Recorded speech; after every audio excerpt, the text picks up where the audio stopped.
जो भी चीजें बाजार में हम लोग को होती हुई देखने को मिल रही है, सारी चीजें आप लोगों को इस एक वीडियो में यहाँ पे देखने को यहाँ पे मिलने वाली है। काफी सारे आप लोगों के डाउट्स भी होंगे कि ऐसा क्यों हो रहा है, वैसा क्यों हो रहा है। शुरुआत तो बाजार की अगर हम लोगों ने देखा तो इतने पैनिक भरे वाले माहौल में ऐसे मतलब इतना बड़ा गैप अप के साथ कैसे शुरुआत हो गई, फिर बाद में धीमे धीमे करके वापस बाजार नीचे क्यों यहाँ पे आ गया। ठीक है, अभी आगे क्या होने वाला है, इंपॉर्टेंट डेट्स क्या है। कल कल मतलब यस्टरडे की बात करें, बातें हो रही थी कि फेड इमरजेंसी मीटिंग बुलाएगा। उसका क्या हुआ, क्या इमरजेंसी रेट कट से रिलेटेड कोई खबर हुई, नहीं हुई। फेड के कुछ मेंबर्स रहते हैं, उन्होंने कुछ स्टेटमेंट्स यहाँ पे सामने रख दिए। रिसेशन से रिलेटेड क्या हो रहा है, उससे रिलेटेड कुछ डेटा अमेरिका में सामने आते हुए देखने को मिला। सारी चीजें इस एक वीडियो में आप लोगों को मिलने वाली, तो शांति से पूरा वीडियो आराम से यहाँ पे देख लेना। ठीक है, तो चलिए स्टार्ट कर लेते। सबसे पहले तो हमारा सेंसेक्स क्या आज के दिन लाल निशान मेरा, चलो ठीक है। निफ्टी की भी बात करें कुछ वैसा ही है, लाल निशान मेरा, कोई बड़ी गिरावट नहीं अगर आप क्लोजिंग देखोगे तो।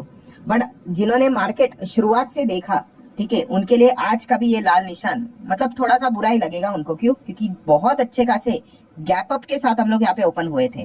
ठीक है, एंड टॉप से अगर हम लोग कैलकुलेट कर ले तो आज भी टॉप से हम लोगों ने लगभग आप देख सकते हो 300 पॉइंट की गिरावट दिखा दी टॉप से। ठीक है, जहां से तेजी देखने को मिली थी वहां से लेके क्लोजिंग तक। सो डेफिनेटली हम यहाँ पे कह सकते हैं कि शुरुआत में ऐसा लगा था कि चलो अच्छा परफॉर्मेंस देखने को मिला है, बट अभी भी बियर वाले हम लोग को बाजार में अभी भी देखने को मिल रहे हैं। मार्केट को ऊपर नहीं जाने देने की कोशिश यहाँ पे लगातार कर रहे हैं। पैनिक अभी भी हम लोग को देखने को यहाँ पे मिल रहा है। आप देख सकते हैं यहाँ पे लगातार यहाँ पे बुल्स को मुश्किलात हो रही है बाजार को ऊपर लेके जाने के लिए। बेयर का के लिए बाजार थोड़ा सा फेवरेबल माहौल देखने को यहाँ पे मिल रहा है। जैसे कि आपको पता है कि कल के दिन यस्टरडे अमेरिकन बाजार का फ्यूचर ने दिखा दिया था। अमेरिकन बाजार में भी वही चीजें देखने को यहाँ पे मिली थी कि अच्छा खासा प्रेशर रहेगा। प्रेशर के साथ ही क्लोजिंग हुई। 1000 पॉइंट से ज्यादा अमेरिकन बाजार कल के रात यहाँ पे गिर गया। 2.5% से ज्यादा की गिरावट देखने को मिली थी। एंड यूजुअली अमेरिकन बाजार जिस हिसाब से हम लोग को रिएक्शन देते हुए देखने को मिल जाता है, हमारे मार्केट की ओपनिंग भी वैसी होती है। बट यहाँ पे आप सभी लोगों को पता ही है, उसी के साथ साथ एक और बाजार ने यहाँ पे एंट्री लिए, जिसके चलते सारी चीजें हम लोग को समीकरण थोड़ा सा चेंज होते हुए देखने को मिला। यस, बिल्कुल हम लोग बात करें जापान के बाजार की, और जापान का बाजार अगर आप देखोगे तो आज सुबह मतलब आपको बताइए, जब सुबह हम लोग उठते हैं तो चेक करते हैं कि एशियन मार्केट क्या है, जापानीज मार्केट क्या है, अमेरिका में क्या हुआ। तो जापान के बाजार ने 10.25% की अच्छी खासी तेजी यहाँ पे जरूर दिखाई, क्योंकि इसके पहले हम लोगों ने देखा कि जापान का बाजार लगभग 10% इतना ही हम लोग को गिरते हैं, 10 से ज्यादा ही गिरा था, 12-13% गिरा था।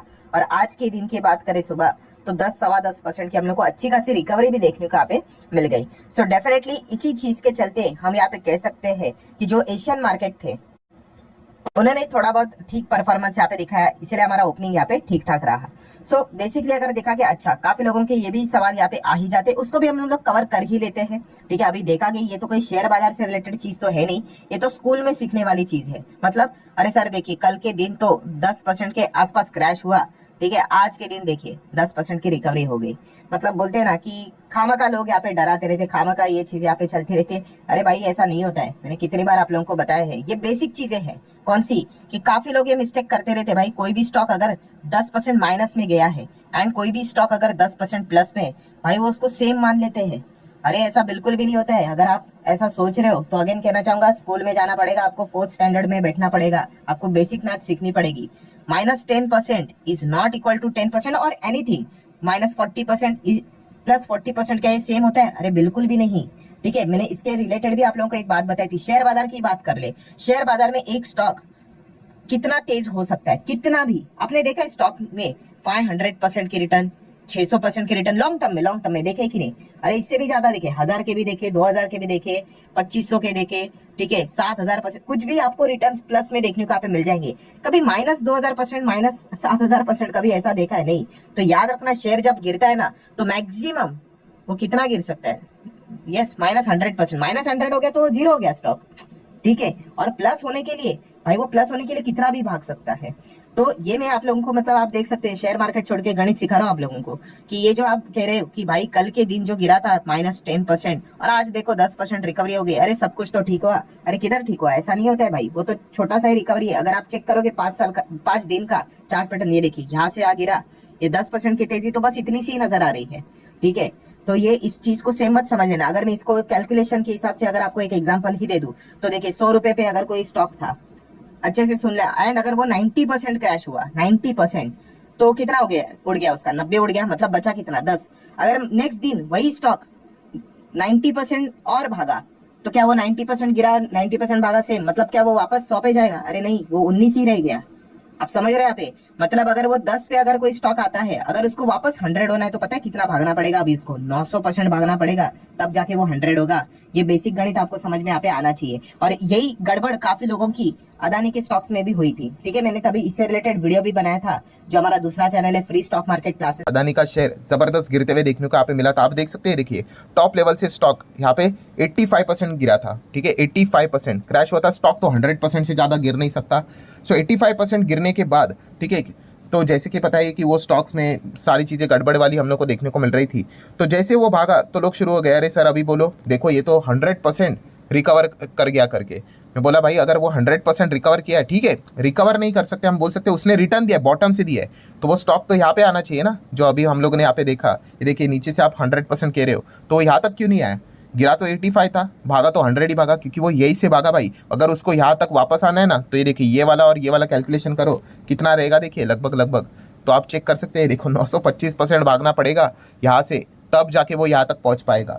तो ये बेसिक चीज़ें पता होती नहीं। चलो ठीक है, टॉपिक डाइवर्ट हो गया, यहाँ पे वापस आ जाते। कहाँ पे थे हम लोग? जापानीज बाजार पे थे। ये कहाँ से टॉपिक छिड़ गया? हाँ, वो 10% की गिरावट को सेम मान लेते, 10% की तेजी तो नहीं भाई, वो जो गिरावट है वो काफ़ी ब्रूटल थी। रिकवरी के लिए अगर हम लोग यहाँ पे बात करें तो उनको बहुत तेज़ यहाँ पे भागना पड़ेगा, बट कोई बात नहीं, जापान के बाजार के चलते थोड़ा बहुत पॉजिटिविटी देखने को मिली। तो थोड़े से हम कह सकते हैं कि जो हमारे एशियन मार्केट थे उन्होंने ठीक ठाक परफॉर्मेंस दिखाया, एंड इसी चीज़ के चलते हमारे जो इंडियन मार्केट था उसकी ओपनिंग ठीक हुई। बट उसके बाद तो आपको पता ही है, वापस प्रेशर यहाँ पे स्टार्ट हो ही जाता है जिस प्रकार का माहौल है। देन अगर हम लोग बात करें अमेरिकन बाजार का फ्यूचर, आप देख सकते हो, ठीक है, कोई बहुत बड़ी तेज़ी नहीं, इनफैक्ट वो भी थोड़ा बहुत तेज़ी टिकाने में मुश्किल ही हो रही है, थोड़ा थोड़ा नीचे ही जा रहा है।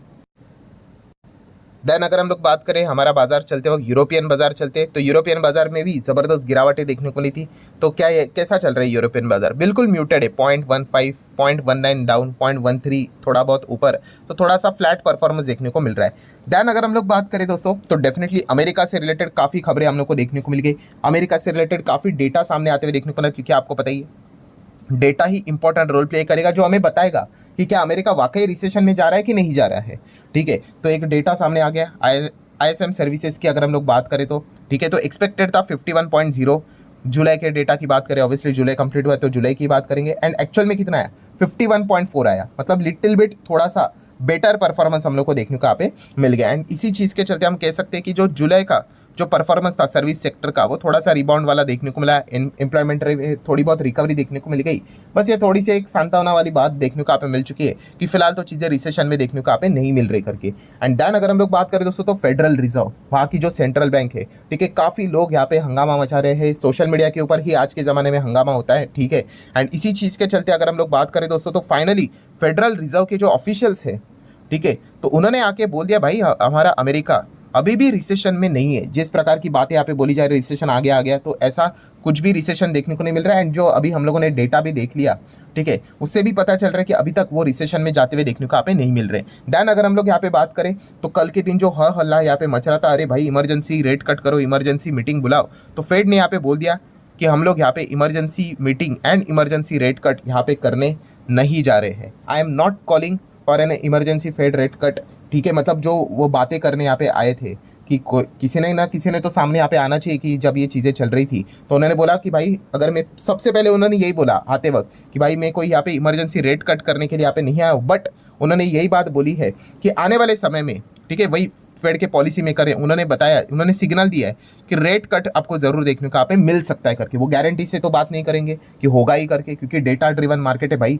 डेटा कैसे आता है उसी हिसाब से चलना पड़ता है, ठीक है। तो पॉलिसी मेकर ने यही सिग्नल दिया है कि हाँ भाई रेट कट नज़दीक है, बट बार बार उन्होंने हाईलाइट किया है कि we are not in recession, ठीक है। तो यही चीज़ वो बार बार यहाँ पे हाईलाइट यहाँ पे कर रहे थे। एंड इसी चीज़ के चलते अभी आप देख सकते हैं दोस्तों, अमेरिका के न्यूज़पेपर में तो चीज़ें छपना आज के दिन शुरू भी यहाँ पे हो गई कि यहाँ पे हम कह सकते हैं आने वाले समय में कि सितंबर में तो रेट कट तो यहाँ पे होगा ही होगा करके, ठीक है। एंड अगर ऐसा नहीं हुआ तो बहुत बड़ी गड़बड़ हम लोगों को बाजार में देखने को यहाँ पे मिल सकती है। मतलब एक दबाव भी फेड के ऊपर बनाया यहाँ पे जा रहा है, ठीक है, लोगों के द्वारा भी। बड़े बड़े बिजनेसमैन भी, इलॉन मस्क तो ट्वीट के ऊपर ट्वीट करते ही जा रहे, वो भी आप लोगों ने यहाँ पे देखा ही होगा।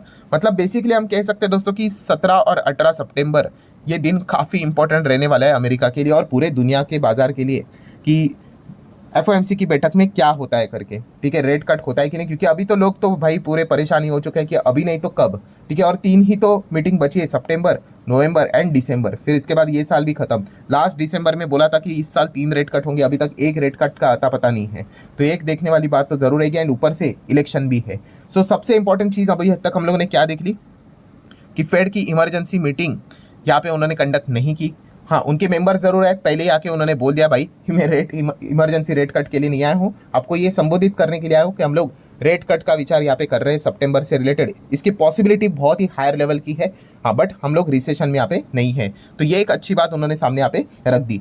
बट दोस्तों उसी के साथ साथ एक बिफोर मतलब बोलते हैं ना, इसके पहले भी एक इंपॉर्टेंट डेटा आने वाला है। कौन सा? जॉबलेस क्लेम का डेटा। मतलब सितंबर का इंतजार भी करने की जरूरत नहीं है, मैंने कल के वीडियो में भी ये बात आपको बताई थी। यस, 8 अगस्त, ये काफ़ी इंपॉर्टेंट और इंटरेस्टिंग तारीख यहाँ पे रहने वाली है। जॉबलेस क्लेम का डेटा आएगा, उसमें पता चलेगा कितने लोगों की नौकरियां गई है करके, या फिर बस लास्ट टाइम जो डेटा आया था वही डरावना वाला डेटा था कि इतने लोग बेरोजगार कैसे हो गए। क्या इस वक्त का जो डेटा आएगा क्या वो नॉर्मलाइज वाला ही आएगा, तो इसके चलते लोग शांत हो जाएगी, हाँ भाई एक्चुअल में रिसेशन नहीं है करके। और अगर इस वक्त का भी डेटा लास्ट टाइम जैसा आया तो फिर जैसे मैंने कहा था कि फिर लैपटॉप पीसी बंद करके ही सो जाओ, फिर अमेरिकन बाजार देखने की जरूरत नहीं, इतनी हालत खराब हो जाएगी। मतलब हम कह सकते हैं कि रिसेशन जैसी चीज़ें हम लोगों को अमेरिका में दस्तक देते हुए देखने को मिल रही। तो 8 अगस्त ये काफ़ी इंपॉर्टेंट इंटरेस्टिंग दिन यहाँ पे होने वाला है। सो ठीक है दोस्तों, जितने भी इंपॉर्टेंट पॉइंट्स थे वो मैंने आप लोगों के सामने यहाँ पे रख दिए। तो होल समरी यहाँ पे क्या निकली, तो जैसे कि हम लोगों ने यहाँ पे देख लिया है कि फेड ने कोई इमरजेंसी मीटिंग यहाँ पे नहीं बुलाई, बट उन्होंने ये कॉन्फिडेंस दिया है वहाँ के लोगों को कि सितंबर में रेट कट